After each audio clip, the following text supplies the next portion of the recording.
Hello and welcome back to What If a Billionaire Invested in Andorra. We've gone 10 years in the future from last time, from 2032 to 2042, and unfortunately things have kind of stagnated in the past 10 years, so we need to find out exactly what's gone wrong.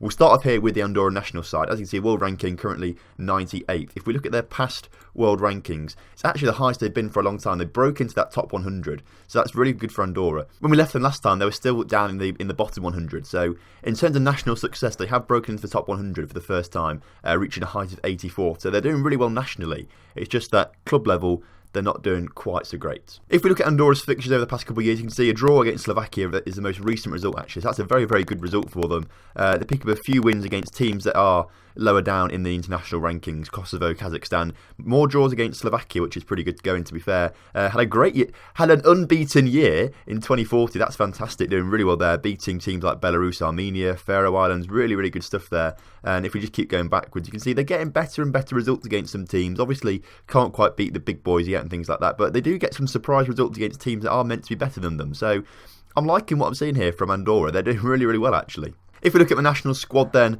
the highest rated player, or potential-wise, is Adrian Roman, 158 potential, which is very high for an Andorran player. Current ability of 90, but only 19 years old. Has a good chance of actually reaching that at some point. Perhaps if he moved to a better club maybe, perhaps he'd get a chance of reaching that. This guy, Ivan Valero, at 20 years old, has a potential of 132, but is currently rated at 124 current ability. So he's probably going to reach his potential, which is fantastic. 132 is insanely high for an Andorran player, so that's fantastic stuff to see there. If you look at the actual best player, though, in terms of current ability, it is that Ivan Valero guy.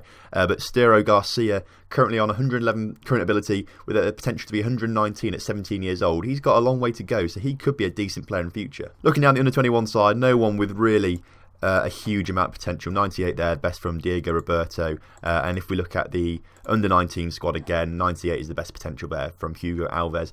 So some decent players coming through, but not quite what we would have wanted. You know, for a team to be winning international competitions, they need to be all current ability of 150, 160 plus really. So Andorra probably not going to win any international competitions in this experiment, I don't think. If we look at the Andorran First Division once again, we can see it's slipped down to 90th in the competition rankings. It's in that top 100 now, which is fantastic. But it has slipped down. It was as high as 87th in recent years. So things are sort of stagnated. They've not really improved as much as I thought they were going to. So we may have to do something about that. I won't show you the league tables again, literally because it's been a one-horse race, basically, or a two-horse race, if you want to call it. Obviously, last time we were here, Lusitans had won it all but one season, actually. Santa Coloma won the first one, then it was all Lusitans. And then it wasn't until 2037 that Rangers FC managed to beat Lusitans to the title. Lusitans retained it the season after, but then Rangers got it back the season after that, and in the past two seasons, Lusitans have won it. But as you can see, Rangers have always come second, and Santa Coloma have basically always come third. St. Julie getting a few in there, but Santa Coloma mostly getting those third-place finishes. We'll take you through some transfers as well now, but none of them being huge actually. That's the season we had right at the end of last time, with 2 million being spent on Bruno Torres. The first season we simulated, not as much money being spent. 450,000 was the biggest amount spent. 8.25 million though spent by Lusitans on Guy Blair from Lyon.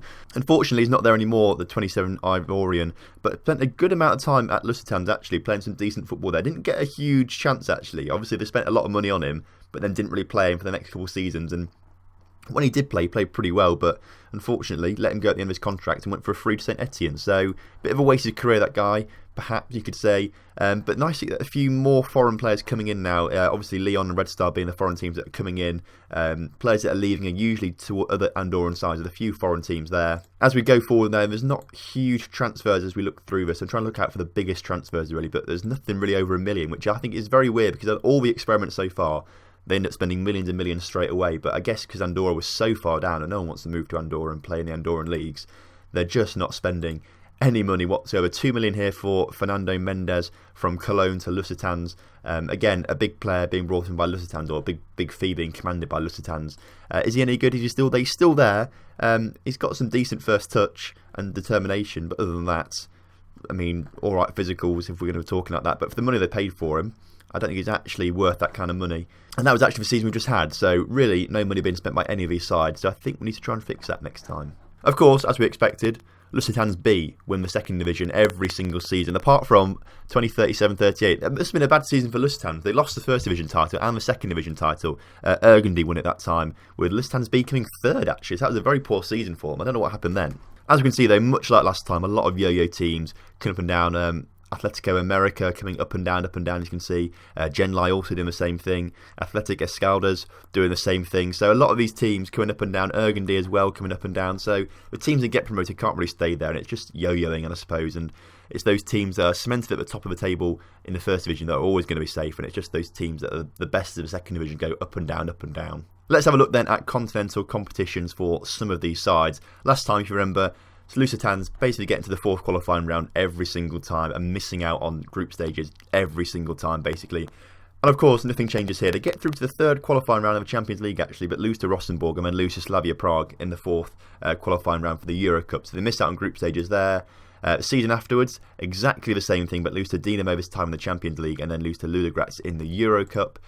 Season afterwards, they get knocked out in the second qualifying round by Rosenborg in the Champions League, beat Dundalk, but then lose to SK Sturm Graz in the Euro Cup fourth qualifying round. So again, they get to that final stage, but just can't get into the group stages. Season afterwards, though, they do get to the group stages. However, they come up against SK Rapid Wien, PSV and Genk in what is actually probably quite a tough group, actually. They're only getting 2 points, so obviously must have finished bottom of their group. But at least they got to the group stages that year, which is very impressive.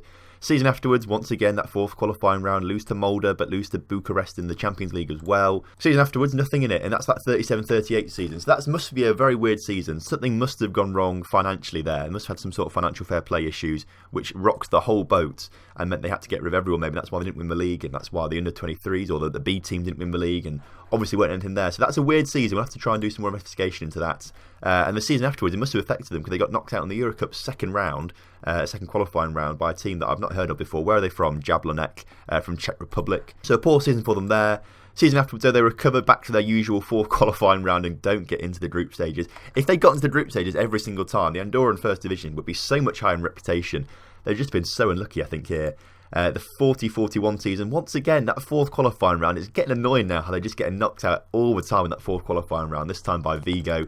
And then the 41-42 season, last season, they get knocked out. In fact, they get to the group stages. What am I talking about? They actually get through to the group stages, get a draw against Lille, but lose to Partizan, lose to Tottenham, draw again against Lille, and then lose to Partizan. So obviously bottom of the group. That's a very, very tough group, actually. And getting draws against Lille, probably quite decent for them. And that was the season we've just had. So at least they got there once again, but it's unlucky for them. Unlucky that they're not actually getting into the group stages. If they'd actually got into those group stages every single time, we'd be seeing a whole different Andorran league, and I think a few more teams will be getting there because the reputation of the league would have been so much better if they got into those group stages constantly. It's just been unlucky, I think. Unlucky. Right, we'll do the same thing with Rangers then. Historically, have we seen this experiment? They've not done as well in Europe as Lusitans have. I don't think they've got to the fourth qualifying round once or twice in it, but never really done much with it. In this first season, they lose in the second qualifying round of the Euro Cup. Same story in the season afterwards. Season after that, losing the first qualifying round to Maccabi Tel Aviv.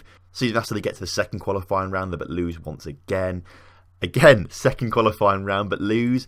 This time, though, in the poor season for Lusitans, in the 37-38 season, Rangers actually get to that fourth qualifying round, but lose to Slavia Prague. So again, they were so close to getting to those group stages, just like Lusitans, where they just can't do it. Season afterwards, getting there once again, lose by a single goal to Malmo, which is really unfortunate for them. 39-40 season, must have had some sort of financial issues perhaps, or just didn't qualify. I can't remember if they even won the league or must have finished down below. I don't know, I can't remember. 40-41 season, gets to that fourth qualifying round, but lose to Rosenborg, who have beaten a few teams now, actually. I think we saw them beat Lusitans a few times. And then the 41-42 season, lose to Red Star in the Euro Cup third qualifying round, which is a tough draw. But unfortunately, they didn't get to the group stages at all, so I'll have to try and change that for next time. Well, I'll look at Santa Coloma as well, because they've historically finished third quite a lot. I'm thinking first qualifying round every single season, though, as we go forward. Not even in it a few seasons, actually. 36-37 season, though, they do get to the second qualifying round, but lose to a Portuguese side. 37-38, they resume normality and get knocked out in that first qualifying round. Not in it for that next season, or again. Or they get into it in the 40-41 season, but losing that first qualifying round again. And then the season we just had, once again, that first qualifying round. So disappointing stuff from Santa Coloma. We'll look at St. Julia then, going back to that 32-33 season, but not anything there. I don't think they're going to be here much. 34-35, lose to Dinamo Brest in that first qualifying round. Lose on away goals to Astana in the year after. Get to the second qualifying round the year after that against Victoria Pleasant, but lose, unfortunately, quite heavily, actually. To 37-38, once again losing that first qualifying round. Not in it for the next season. 39-40 season, lose to Dundalk in that first qualifying round. 40-41, not in it, and the season we just had, not in it as well. So, as we can see, the teams that we've looked at, other than Lusitans, no one particularly doing much there. And if we look down the sort of past winner thing, there's no one really worth looking at here because we've looked at the main clubs. There's one or two clubs that get in third every now and again, but there's not really too much because they're going to have one season. They're not going to do well in it. So we won't bother looking at them. So as you can see, stagnation and not improving. And it's a bit worrying actually. So we have to do something about that basically. So we'll take Lusitans for example. And I think as a last resort, we're going to have to increase this reputation. So if we have a look on the in-game editor, edit the club details. Current reputation is 3,204, and as you can see here, the maximum value is 10,000. So, if we set it to 5,000, it'd be 2.5-star reputation. I reckon we perhaps try and get it to 3 stars. So that might be 6,500, for example. Let's try that out. 6,500. What does that get us? That gets us 3.5-star national reputation. We don't want it quite that high, I don't think. Although saying that, I reckon we leave Lusitans on 6,500 because they are the best team and have done the best. I think perhaps other teams, such as Pas de la Casa, if we edit their details to about 6,000, what does that put us on? That puts us on the 3 stars. So I reckon we edit most teams then to about 6,000 just to get that reputation boost, to try and get a few more better players in, and then we'll see what happens next time. If it works, it works. If it doesn't, it doesn't. But I think I'm gonna justify this by saying if a billionaire did actually invest in Andorra, as someone has done in the comments actually a few episodes ago, if someone did invest $1 billion in Andorra, the reputation would increase massively because everyone would be interested in it. So I think the reputation increasing is alright actually as a bit of a last resort. Well, thank you for watching today's video. I hope you have enjoyed it. If you have done, make sure you do drop a like on the video, subscribe to the channel if you're new around here, and I'll see you next time for some more Andorran billionaire action.